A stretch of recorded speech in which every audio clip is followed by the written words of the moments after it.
a journey along the Greek island coastal paths, Santorini and Crete. Welcome to the sleep room, where we travel the world through peaceful journeys designed to help you drift into the most restful sleep. I'm your guide tonight, and I'm so glad you're here with us. Tonight, we're going to embark on a gentle walking journey along some of the most breathtaking coastal paths in the world. We'll be visiting the sun-drenched Greek islands of Santorini and Crete, where ancient pathways wind along dramatic cliffs, through whitewashed villages, and beside waters so blue they seem to hold the very essence of the Mediterranean sky. Before we begin our journey, let's take a moment to settle into comfort. Allow your body to sink deeply into your bed, feeling the support beneath you. With each breath, release any tension you might be holding. Let your shoulders drop away from your ears. Soften your jaw. Allow your eyes to gently close. As you breathe in, imagine drawing in the warm Mediterranean breeze. As you breathe out, release any thoughts of the day that's passed. You're safe here. You're comfortable. And tonight, you're going on a journey that requires nothing of you except the willingness to relax and let go. The rhythm of walking along a coastal path has a natural, soothing quality.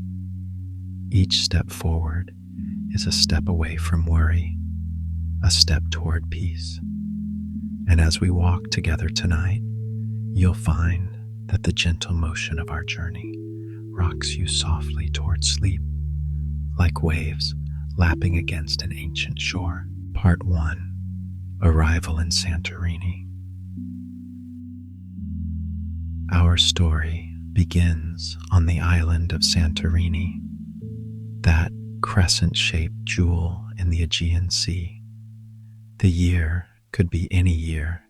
The season is late spring, when the harsh heat of summer has not yet arrived, and the landscape is at its most welcoming. You find yourself standing at the edge of the village of Fira, Santorini's charming capital, perched high on the rim of the island's famous caldera. The morning sun is still and gentle, casting a golden glow across the whitewashed buildings that cascade down the cliffsides like a frozen waterfall of architecture. The air here is different from anywhere else you've been. It carries the scent of the sea, of course, mixed with something else, thyme and oregano, releasing their aromatic oils as the sun warms the earth. Perhaps it's the faint sweetness of jasmine climbing up a nearby wall, or the savory aroma drifting from a bakery somewhere below, where someone is pulling fresh bread from an oven. Before you stretches the famous coastal path from Fira to Oia, a walk of approximately 10 kilometers along the caldera rim. This path has been walked for centuries and travelers, and now by people like you, seeking the simple pleasure of placing one foot in front of the other while surrounded by extraordinary beauty. The path begins with smooth, paved stones, worn by countless footsteps over the years. As you take your first steps, you notice how the walking surface changes, sometimes cobblestone, sometimes natural dirt packed hard by time and weather, sometimes smooth concrete installed in more recent years. This variety keeps your attention gently engaged, but never demanding. To your left, the buildings of Fira rise up, their walls painted in that distinctive brilliant white that reflects the intense Mediterranean sun. The white isn't just aesthetic, you recall. It's practical, helping to keep the interiors cool during the scorching summer months. The buildings seem to glow with an inner light, as if they've absorbed centuries of sunshine and are now radiating it back into the world. The architecture here is called Cycladic, named for the Cyclades island group, of which Santorini is a part. The buildings feature smooth, curved edges, organic shapes that seem to have grown from the volcanic rock rather than been built upon it. Many of these structures are actually cave houses, carved directly into the soft volcanic stone of the caldera wall. Their interiors cool and dim even on the hottest days. As you walk, you pass small churches, their blue domes creating that iconic contrast against the white walls and the azure sky. The blue is said to represent the heavens, a bridge between earth and the divine. Some of these chapels are tiny, barely larger than a small room, built by families as private places of worship. Others are more substantial, with bell towers that chime softly in the breeze. The path takes you past the village of Ferrostefani, whose name means crown of Fira. Here, the walking becomes particularly pleasant. The path widens slightly, and there are benches placed at intervals where you could sit and gaze out at the view if you wished. But for now, you keep walking, finding a comfortable rhythm in your stride. The caldera itself is a wonder that never loses its power to amaze. This vast, water-filled basin was created by one of the most powerful volcanic eruptions in human history, which occurred around 1,650 years before the Common Era. The eruption was so massive that it changed the shape of the island entirely, collapsing the central volcano and allowing the sea to rush in, creating this dramatic, cliff-lined bay.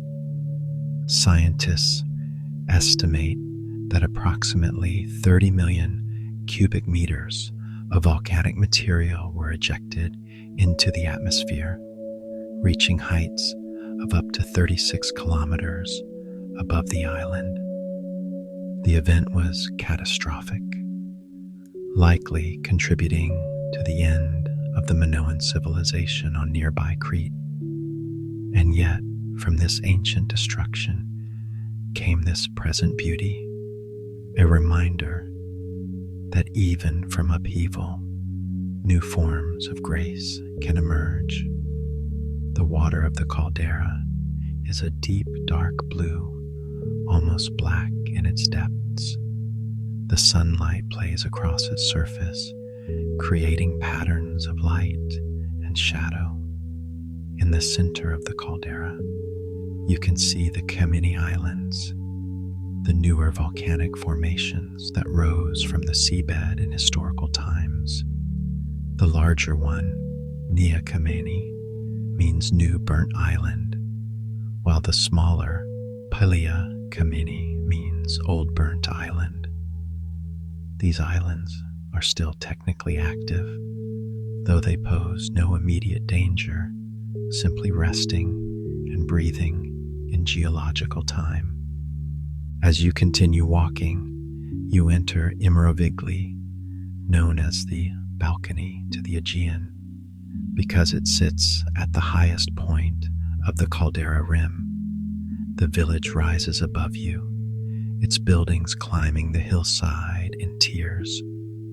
From this vantage point, the views extend in every direction, 360 degrees of sea and sky and distant islands. Here, the path becomes more rustic, less maintained. The surface turns to packed earth and volcanic gravel, crunching softly beneath your feet. Wild plants grow along the edges of the path, their presence marking the boundary between the human-made trail and the natural landscape. The flora of Santorini has adapted to the island's harsh conditions: the volcanic soil, the strong winds, the intense sun, the lack of fresh water. You notice caper plants growing from cracks in the rock, their distinctive round leaves and delicate white flowers defying the arid environment. The edible flower buds of these plants have been harvested here for thousands of years, a connection to the ancient inhabitants of this land. There's sage growing wild, its silver-green leaves covered in fine hairs that help the plant conserve moisture.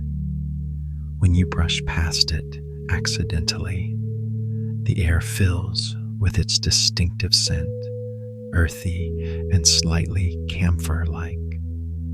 Oregano sprawls across the rocks, its tiny leaves packed with aromatic oils. In spring, these herbs bloom with small flowers, lavender and white and pink, attracting the bees that are so essential to the island's ecosystem. As you walk, you find yourself falling into a meditative state. The rhythm of your steps, the sound of the breeze, the vast openness of the vista before you. All of these elements combine to quiet the usual chatter of the mind. Thoughts come and go like the clouds drifting across the sky, noticed but not held, observed but not grasped. The path leads you past a small chapel dedicated to Prophet Elias. Its blue dome catches the light, and you pause for a moment, not to go inside, but simply to appreciate its presence. These chapels dot the landscape throughout the Greek islands, silent witnesses to centuries of devotion, to prayers whispered and hopes held, to the deep human need to mark the sacred in the midst of the ordinary. From this high point, you can see another island in the distance, Thracia, separated from Santorini by the caldera waters. Thracia is much quieter than its famous neighbor, home to just a few hundred people who live much as their ancestors did, farming and fishing, living in rhythm with the seasons. The island appears almost dreamlike in the distance, its form softened by the haze that rises from the warm sea. The volcanic nature of the landscape is evident everywhere you look. The cliffs of the caldera are striped with layers of different colors, each layer representing a different volcanic event from the island's tumultuous past.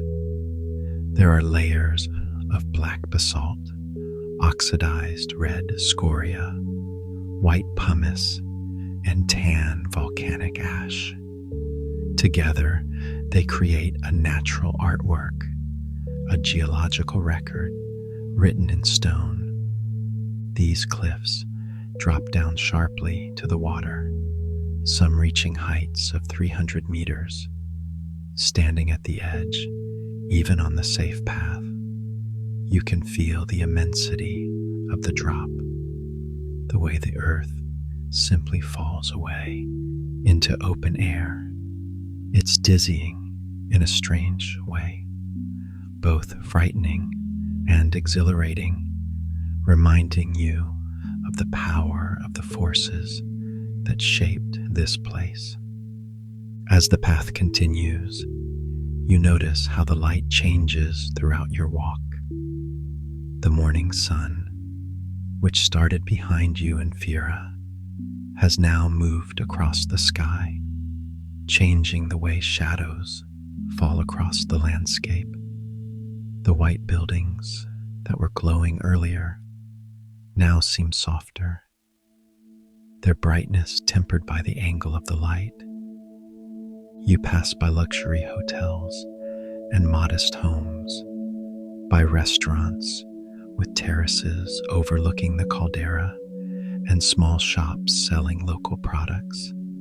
The mingling of tourism and authentic local life is part of Santorini's character, the way the island has adapted to welcome visitors while maintaining its essential identity. Now you're approaching the most rustic section of the path, the stretch between Imiravigli and Oya. Here, the trail becomes narrower, less developed. The surface is mostly natural, occasionally marked by yellow and black trail markers that have been painted on rocks or mounted on small posts. This is the E4 European long-distance path marking system. The same trail markers that guide hikers across entire continents. The vegetation becomes more sparse in this exposed section. The wind, unimpeded by buildings, moves constantly across the open landscape. You can hear it sighing through the few shrubs that manage to grow here, a sound that's both lonely and peaceful. Wild grasses wave in the breeze, their seed heads catching the light. In spring, which is when you're walking, these grasses are still green and lush. Later in the summer, they'll turn golden and dry, rustling like paper in the wind. But now they're vibrant, alive, adding their whisper to the symphony of natural sounds. The path rises and falls gently, following the natural contours of the land. Sometimes you're walking along the edge of the cliff with the full panorama of the caldera before you. Other times, the path curves inland slightly, giving you a moment of respite from the intensity of the view, allowing you to notice smaller details, a particular flower, an interesting rock formation, the way the path itself has been worn smooth by the passage of countless feet.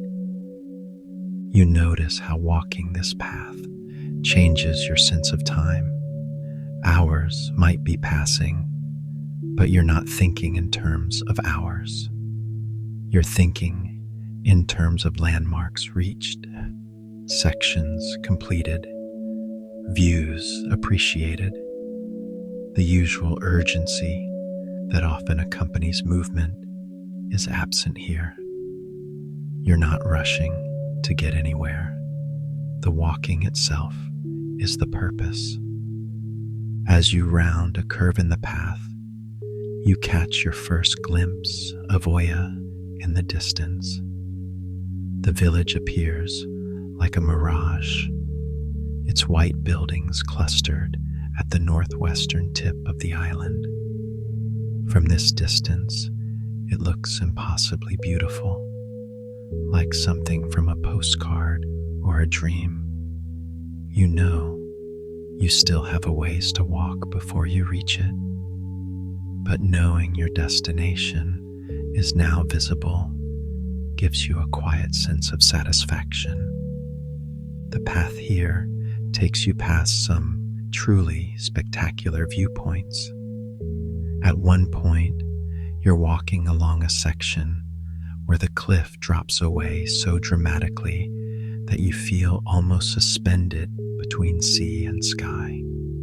The water far below is so clear that you can see the rocky bottom where it's shallow near the shore, graduating to deeper blues and purples where the caldera plunges to its full depth of 385 meters. Small boats dot the water below, looking like toys from this height. Some are tourist boats making the circuit of the caldera, their passengers craning their necks to look up at the villages perched on the cliffs. Others are fishing boats, going about their ancient work, as fishermen have done in these waters for thousands of years. The sun continues its arc across the sky, and you're aware that your shadow, which was short when you started, is now growing longer as afternoon begins its gentle slide toward evening. The temperature, which was quite warm earlier, is now perfect, that ideal warmth that makes you feel alive and energized without any discomfort. You pass by Scaros Rock, a prominent formation that juts out into the caldera. This rocky outcrop was once the site of a medieval fortress, built when Santorini was under Venetian rule.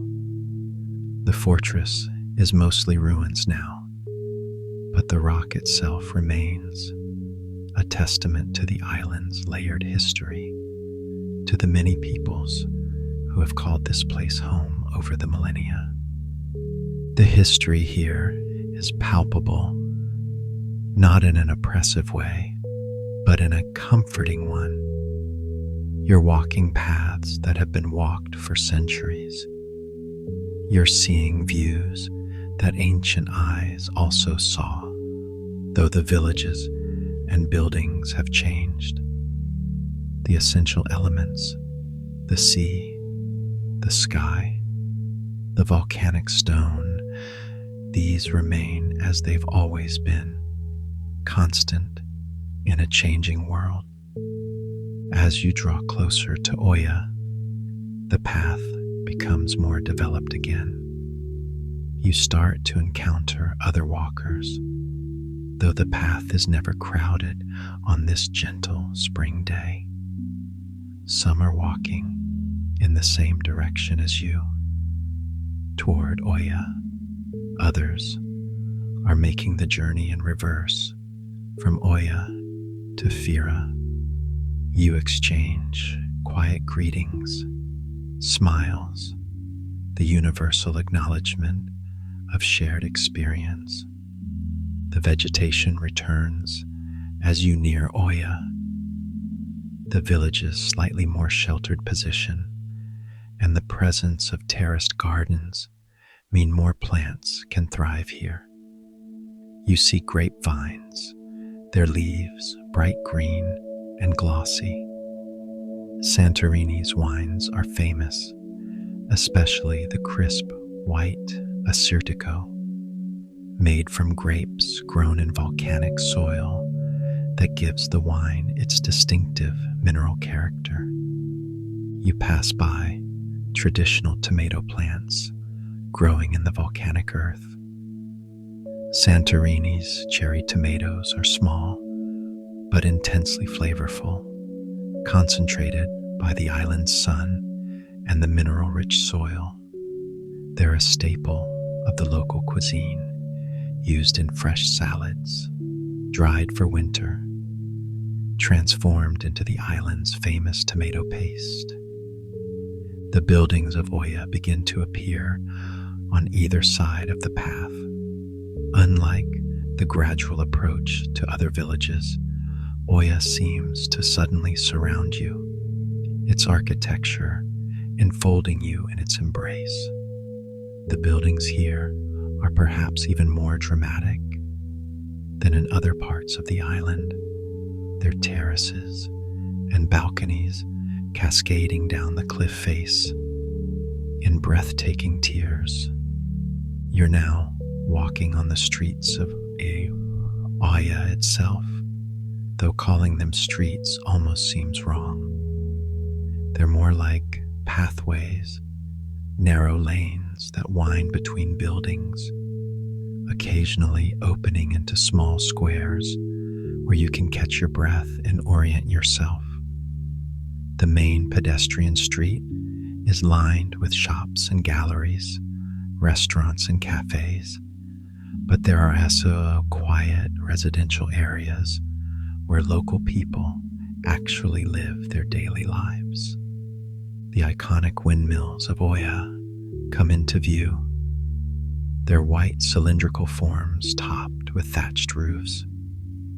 These windmills once served a vital function, grinding grain for the island's inhabitants. Now they're primarily decorative, though some have been converted into unique accommodations where visitors can stay and experience something of the island's past. You find yourself drawn toward the western edge of the village, where the views are particularly spectacular. This is where people gather in the evening to watch the famous Santorini sunset, when the sky transforms into a palette of oranges and pinks and purples as the sun descends toward the horizon. But it's still afternoon, and the light has that crystal quality that makes colors seem almost unnaturally vivid.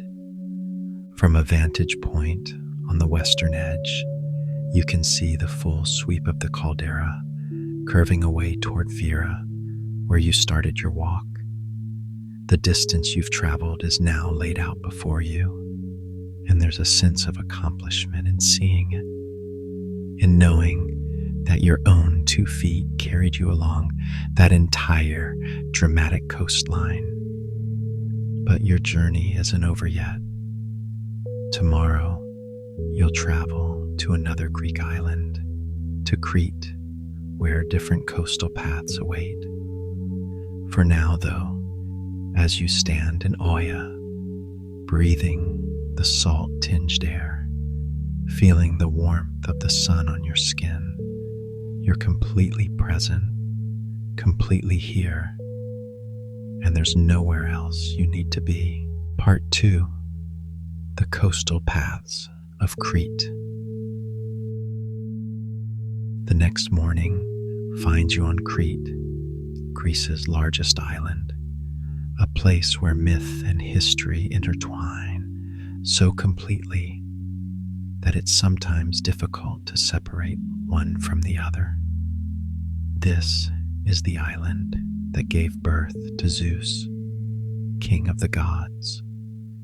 This is where the Minoans built Europe's first great civilization, where King Minos kept the Minotaur in a labyrinth designed by the master craftsman Daedalus. But you're not here for the archaeological sites, at least not today. Today, you're here for the coastal paths, for the sections of the great E4 European long-distance path that winds along Crete's southern shore from the magical lagoon of Elafonisi to the small coastal villages that dot the shoreline. You begin at Elafonisi Beach, located at the southwestern tip of Crete. The name Elafonisi means deer island, and while there are no deer here now, the name hints at a past when the landscape was different, when perhaps deer did roam this now barren terrain. Elafonisi is famous for its pink sand, a delicate blush color created by fragments of shells and coral ground down by millennia of waves and time. The pink is subtle, not the bright bubblegum pink of some tropical beaches, but a soft, natural tint that makes the beach feel like something from a watercolor painting.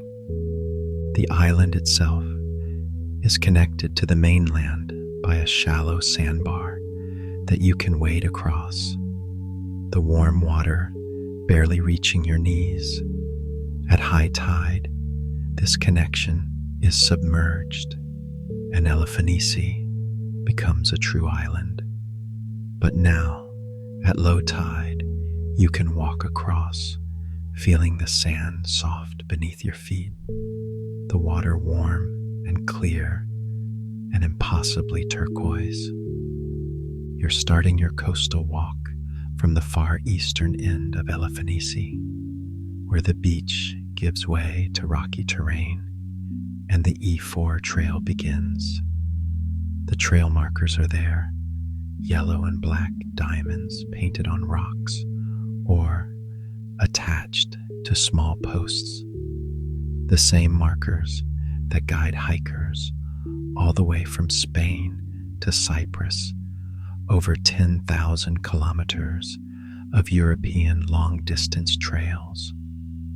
The path starts by hugging the coastline closely. To your left, the Mediterranean Sea stretches to the horizon, its surface rippling with small waves that catch the morning light.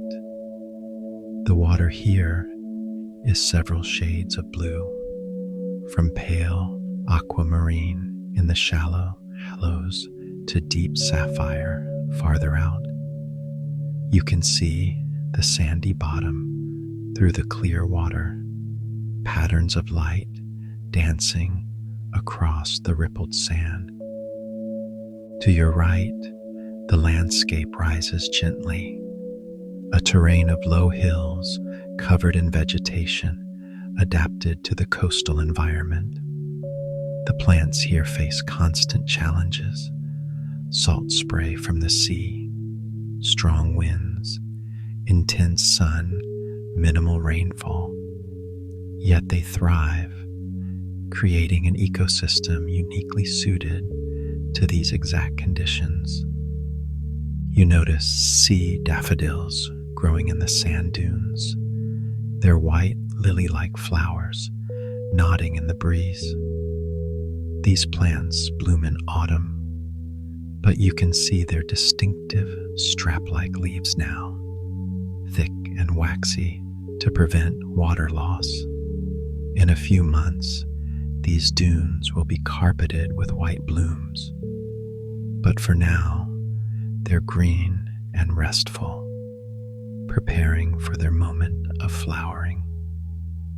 The most striking plants along this coastal section are the junipers. These twisted, ancient-looking trees give this next beach its name, Kedrodassos, which means cedar forest, though they're actually junipers rather than true cedars. The trees grow low and spreading, their trunks and branches contorted into fantastic shapes by the constant wind. Walking among these junipers feels like entering an enchanted forest. The trees are old, some perhaps hundreds of years old, growing incredibly slowly in this harsh environment. Their wood is dense and aromatic, releasing a spicy, resinous scent when the sun heats their branches. The shade they provide is welcome, dappled and moving as the wind stirs their needle-like leaves. The juniper forest extends for about 110 hectares, making it one of the most significant stands of these trees remaining in the Mediterranean. These ecosystems are increasingly rare, threatened by development and climate change, and the simple fact that juniper trees grow so slowly that damage can take centuries to repair.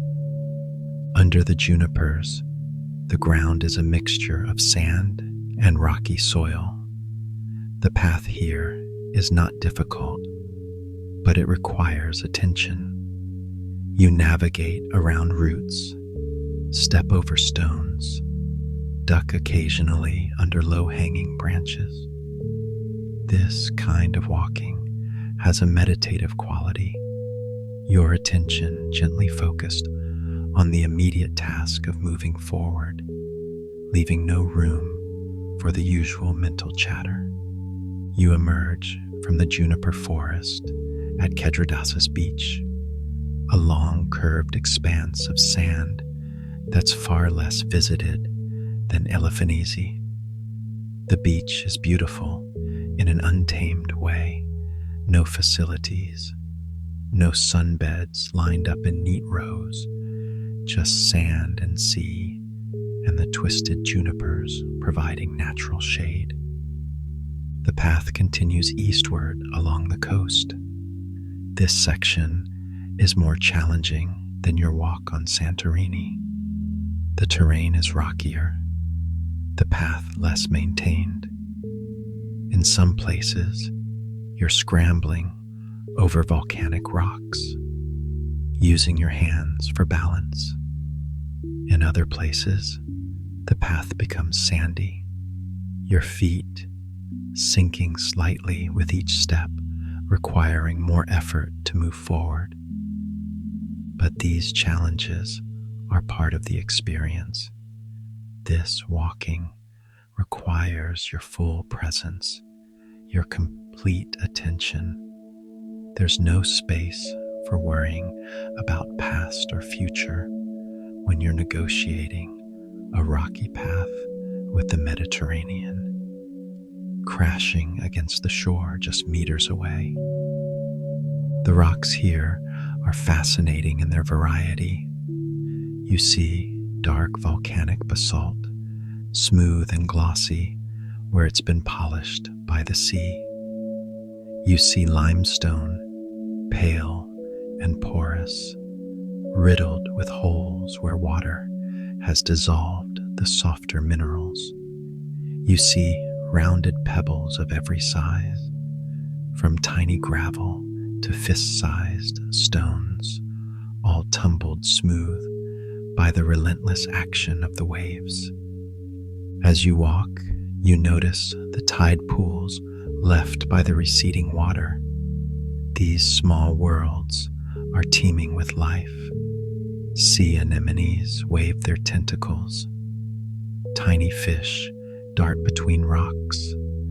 Hermit crabs scuttle across the bottom carrying their borrowed homes. It's a reminder that even in this seemingly barren landscape, life finds a way, adapts, thrives. The path takes you up slightly, away from the immediate shoreline, providing views back across the beaches you've walked and forward to the coastline that still awaits. From this elevated position, you can see the way the land and sea intersect, the coves and promontories, the places where the earth has been shaped by the ocean's patient work. In the distance, you can make out small chapels perched on hillsides. Greece has more churches per capita than any other country, and it seems that every hill, every crossroads, every significant viewpoint has its small chapel.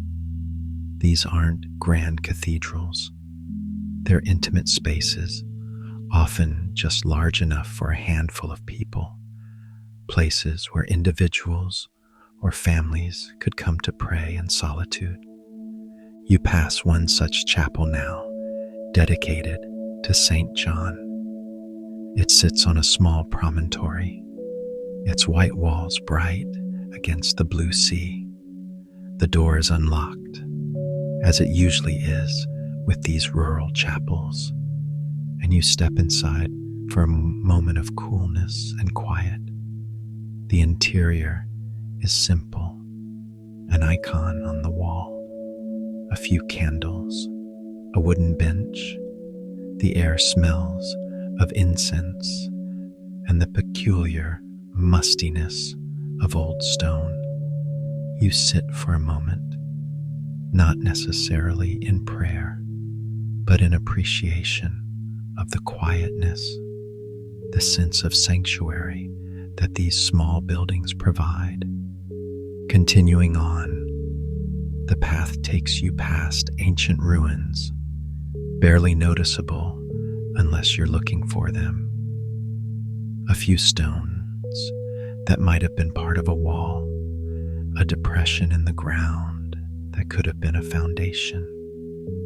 This coast has been inhabited for thousands of years, since long before written history. The Minoans fished these waters, built their settlements along this shore. The Minoan civilization, which flourished on Crete from about 3,000 to 1,000 years before the Common Era, was the first advanced civilization in Europe.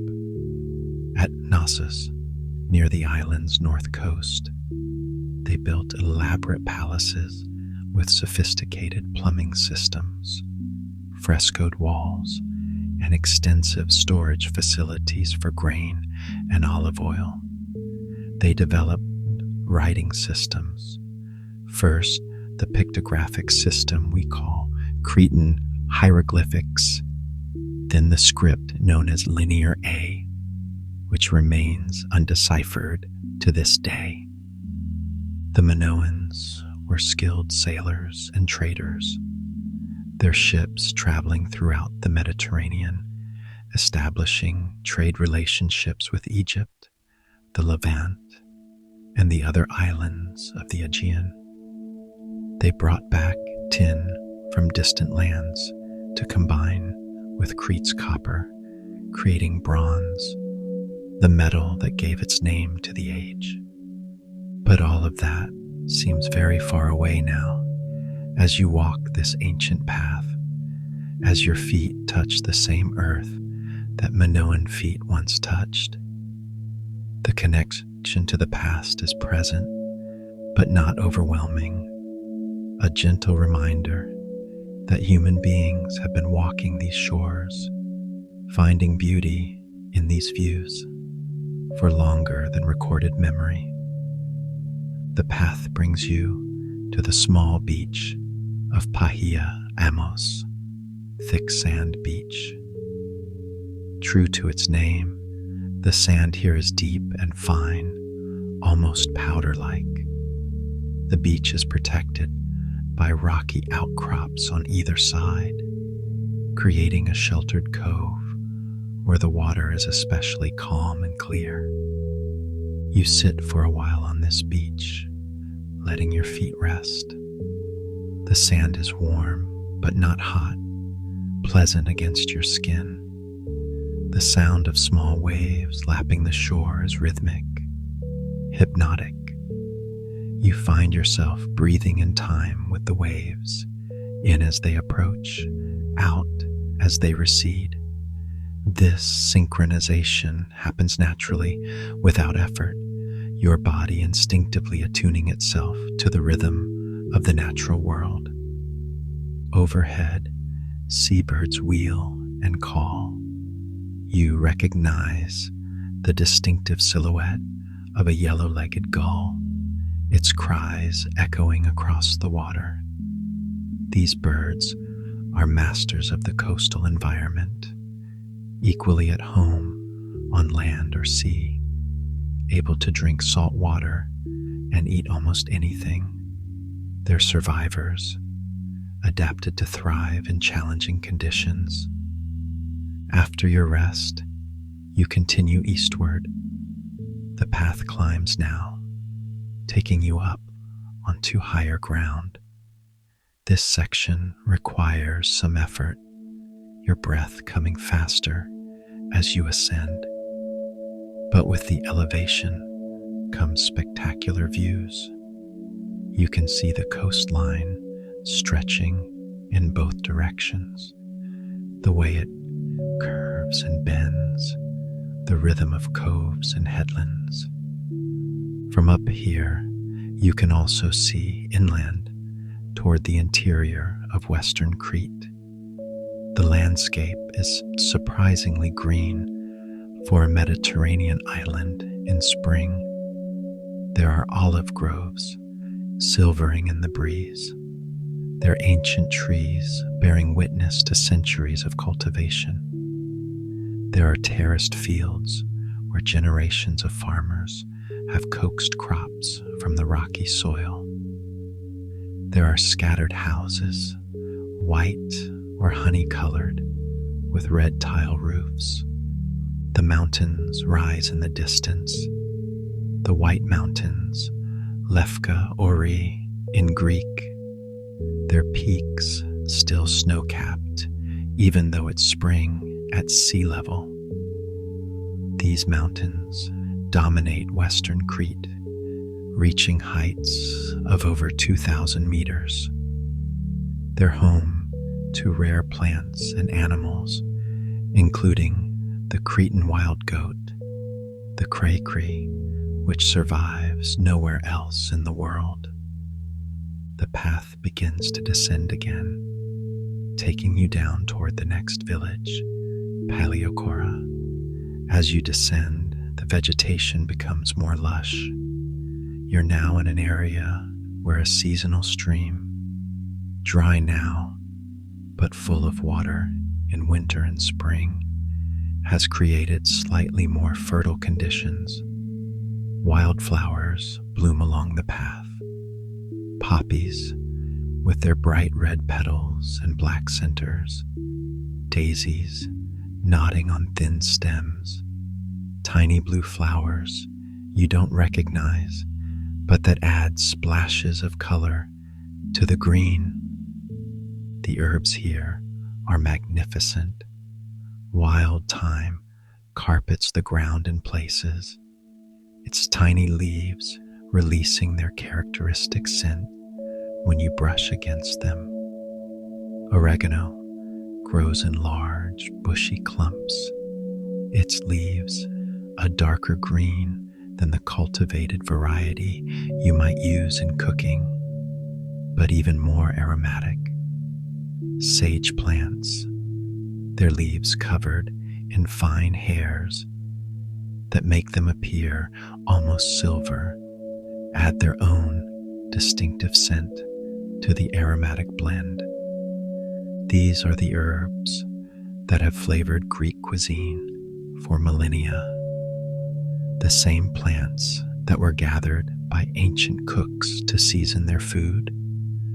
Breathing in their combined fragrance, you understand why Greek food tastes the way it does. These flavors are literally in the air, part of the landscape itself. You pass by a traditional stone hut, the kind that shepherds once used, and perhaps still use, for shelter when bringing their flocks to pasture.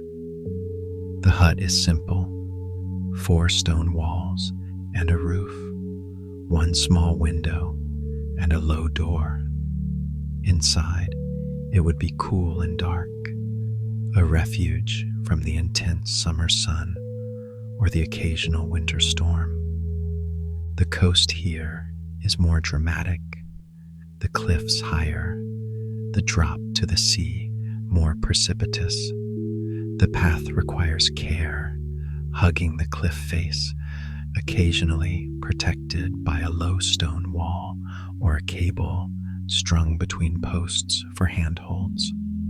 This is not difficult walking if you're careful and attentive, but it does command respect.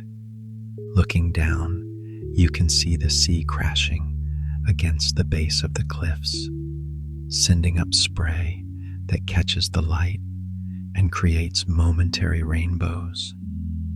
The power of the water is evident, the way it has carved caves and arches into the rock over countless years. This erosion never stops. The sea constantly working to reshape the land constantly resisting, the two locked in an eternal dance of creation and destruction. As you round a headland, the village of Paleokora, comes into view. It's situated on a small peninsula, the sea on three sides, the land on the fourth.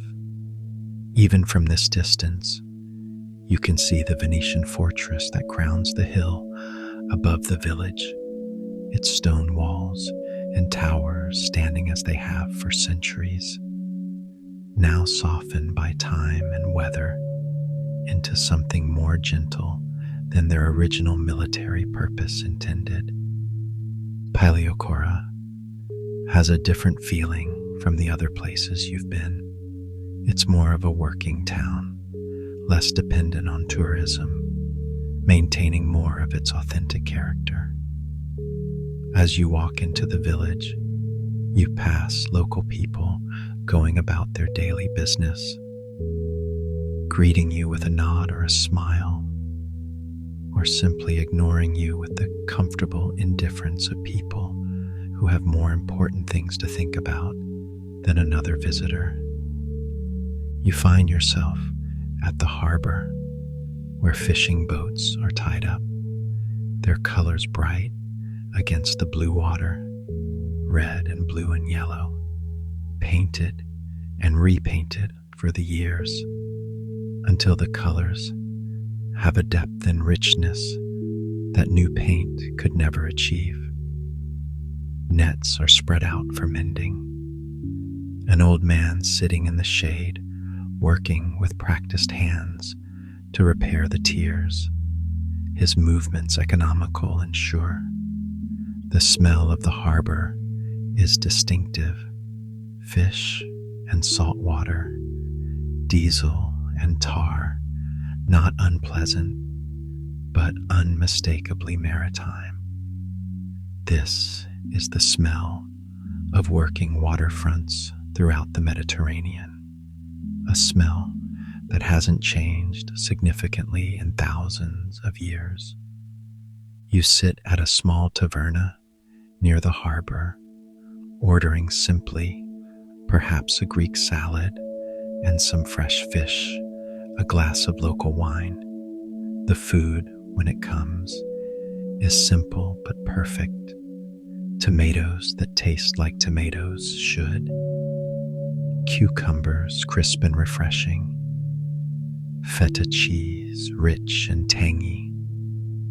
Olive oil that's probably from olives grown within sight of where you sit. Fish grilled whole with just lemon and herbs, the flesh tender and sweet. As you eat, you watch the life of the harbor. A small ferry arrives from another island, people disembarking with their bags and packages. A fisherman hoses down his boat, preparing for the evening's fishing.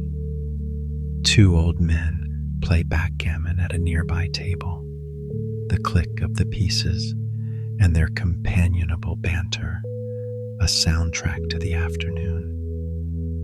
This is what you came for, not just the dramatic views and the physical challenge of the walk, but this sense of being present in a place, of experiencing, even briefly, the rhythm of life as it's lived here.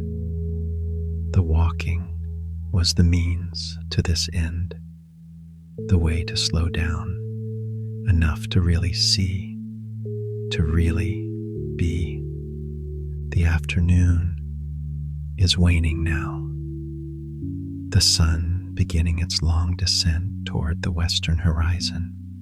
You know that, like in Uia, the sunset here will be beautiful, the sky transforming itself into a masterpiece of color and light. But you also know that you don't need to watch another sunset to complete your experience. You've walked along ancient paths, through landscapes shaped by volcanoes and time. You've smelled the herbs that have grown here for millennia. You've felt the sun on your skin and the wind in your hair. You've tasted food that connects you to this place and its history.